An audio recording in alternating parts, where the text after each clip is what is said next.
오늘은 나이가 들면서 시도 때도 없이 찔끔찔끔 나오는 소변을 조절하는데 큰 도움이 되는 놀라운 식품 정보를 가지고 왔습니다. 노년층이 겪는 고통 중의 하나라고 할 수 있는 것이 바로 시도 때도 없이 찔끔찔끔 나오는 소변입니다. 그렇다고 소변 양이 많은 것도 아니고 화장실 가면 쏴 하고 시원하게 나오는 것도 아닙니다. 양도 적은데 소변이 마려워 참을 수 없게 만들고 지리기까지 합니다. 밤에는 또 어떤가요? 자는 사람을 소변 보라고 몇 번씩 깨우기도 합니다. 자다 깨서 소변 보러 가는 거 이거 잠을 설치게 만들고 정말 귀찮습니다. 그래서 준비했습니다. 노년에 소변이 자주 나오는 이유는 무엇 때문인지, 어떻게 하면 시도 때도 없이 나오는 소변 횟수를 줄일 수 있는지 몽땅 알려드리려고 준비했습니다. 놀라운 것은 호박씨가 소변을 조절해주는 효능이 있다는 것입니다. 그러나 호박씨는 섭취 방법을 알고 먹어야 제대로 된 효과를 볼 수 있습니다. 소변을 자주 보시거나 요실금 또는 자다가 소변 보러 일어나시는 분들은 오늘 영상 꼭 보시길 권해드립니다. 그 이야기 지금 시작합니다. 안녕하십니까. 노년생활정보의 모든 것 조사 전성시대입니다. 누구나 건강하려면 잘 먹고 잘 나와야 합니다. 그런데 문제는 큰 거나 작은 거나 너무 잘 나와도 탈이고 너무 안 나와도 탈입니다. 그러면 노년에 흔하게 나타나는 소변이 찔끔찔끔 나오는 원인은 무엇 때문일까요? 원인을 알아야 거기에 맞는 해결 방법을 찾을 수 있을 것입니다. 우선 노년에 소변을 자주 보게 되는 이유 중에 하나는 노화 때문이라고 하는데요. 방광은 소변을 저장했다가 내보내는 주머니 모양의 장기인데, 그런데 이게 나이가 들면 노화되면서 소변을 저장하는 능력이 줄어들게 된다는 겁니다. 그래서 소변을 자주 보게 되고 뿐만 아니라 방광에서 소변을 배출하는 힘도 약해져서 소변을 봐도 방광을 완전히 비우지 못한다는 겁니다. 그러니 방광에 남아있는 소변 잔류량 때문에 소변을 자주 보게 되는 경우가 발생한다 이겁니다. 그런데 문제는 야간 빈뇨의 원인은 노화 때문만이 아니라는 것입니다. 왜냐? 야간뇨는 노년층들한테서만 나타나는 게 아니기 때문입니다. 소변을 잘 가리던 아이들이 밤만 되면 자다가 이불에 오줌을 싸는 것도 야간뇨라고 하는데요. 저도 야간뇨 하면 떠오르는 게 하나 있습니다. 저도 초등학교 1학년 때까지 자다가 이불에다 오줌을 거시기 했던 기억이 납니다. 엄마한테 야단 맞고 키를 쓰고 소금 받으러 이웃집에 가서 아주 망신을 당한 기억도 생생하게 납니다. 그래서 오늘 밤은 오줌바가 터지는 한이 있어도 절대로 자다가 오줌을 싸지 말아야지, 이렇게 다짐을 하고 잠자리에 듭니다. 걱정을 해서 그런지 꿈에서도 소변 보는 꿈을 꾸게 됩니다. 어디를 가다가 길가에 앉아서 시원하게 소변을 보는데 어제 좀 느낌이 이상합니다. 깜짝 놀래 정신을 차려보니 글쎄 세상에 분명히 길가에 앉아서 봤는데 이불에다가 또 거시기를 했던 겁니다. 이게 꿈이 아니었던 겁니다. 이미 이불은 다 젖어 있고 지진내가 진동을 합니다. 그래서 자주 야단 맞고 망신을 당하고 그랬던 기억이 아주 생생합니다.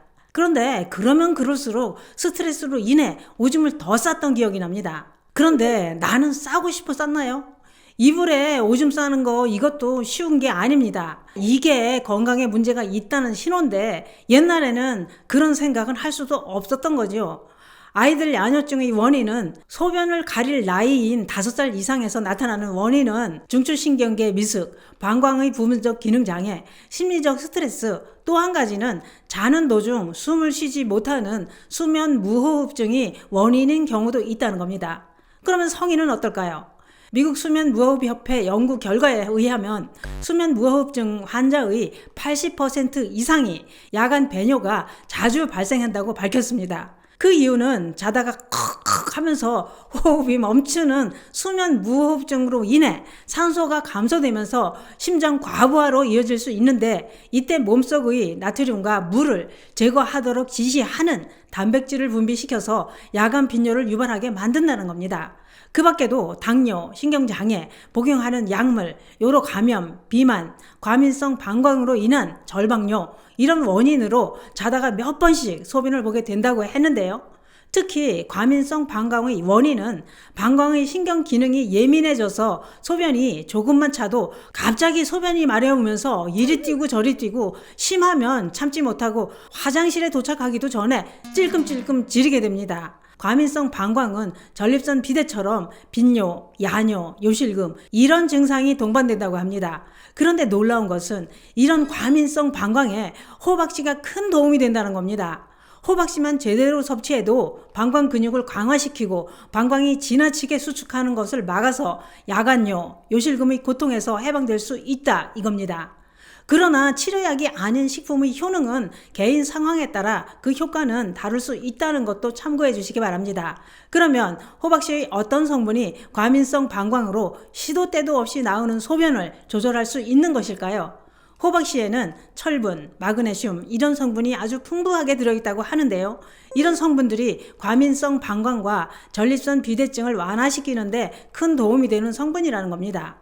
국제학술지 푸드 리뷰 인터내셔널에 의하면 호박씨에 들어있는 천연 오일인 특정 화합물 피토스테롤 성분과 피로갈롤 성분이 과민성 방광 수축을 억제하는 작용으로 과민성 방광 증후군을 치료하는데 큰 도움이 된다고 밝혔습니다.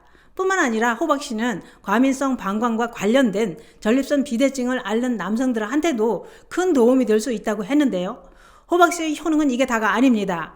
호박씨의 또 다른 영양학적 이점도 아주 많습니다. 호박씨의 풍부한 철분은 면역체계를 돕는 필수 영양소고 미네랄과 마그네슘은 뼈와 근육, 신경을 튼튼하게 해주는 필수 영양소입니다. 그러면 호박씨는 어떻게 먹어야 효과를 볼 수 있을까요? 호박씨는 껍질을 까서 갈아서 먹어도 되고 통째로 먹어도 좋습니다. 그러나 호박씨의 껍질을 까지 않은 채 그대로 먹는 것이 더 효과가 좋다고 하는데요. 왜냐? 그 이유는 호박씨 껍질에 함유된 식이섬유와 다양한 영양소까지 추가로 섭취할 수 있기 때문이라는 겁니다.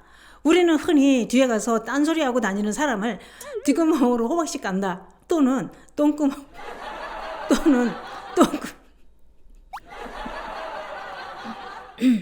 또는 똥구멍으로 호박씨 깐다 이렇게 얘기합니다. 이제는 똥구멍으로 호박씨 안 까도 됩니다. 왜냐? 껍질째 먹을 수 있기 때문입니다. 섭취 방법은 호박씨의 과육을 분리해 햇볕에 말려줍니다. 잘 말린 호박씨는 껍질째 기름을 살짝 두른 팬에서 노릇노릇 바삭바삭하게 볶아주면 됩니다. 바삭하게 볶으면 껍질이 질긴 맛이 완화됩니다.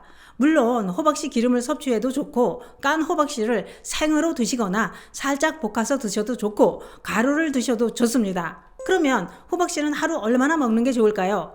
호박씨 하루 권장 섭취량은 30g 정도로 종이컵으로 4분의 1컵 정도 드시면 됩니다. 호박씨도 부작용이 있습니다. 견과류 알레르기가 있는 분들은 드시지 않는 게 좋습니다. 뿐만 아니라 많이 섭취하면 복통, 구토, 복부 팽만감, 설사 이런 부작용이 발생하는 경우도 있으니 이 점도 참고해 주시기 바랍니다. 오늘은 노년에 흔하게 나타나는 과민성 방광으로 인해 자주 보는 소변에 대한 정보와 함께 과민성 방광에 큰 도움이 되는 호박씨 효능에 대해 알아봤는데요. 자다가 소변 보러 자주 일어나거나 찔끔 나오는 소변, 속옷 적시는 요실금 이런 증상엔 호박씨를 껍질째 볶아 드시는 건 어떨까요?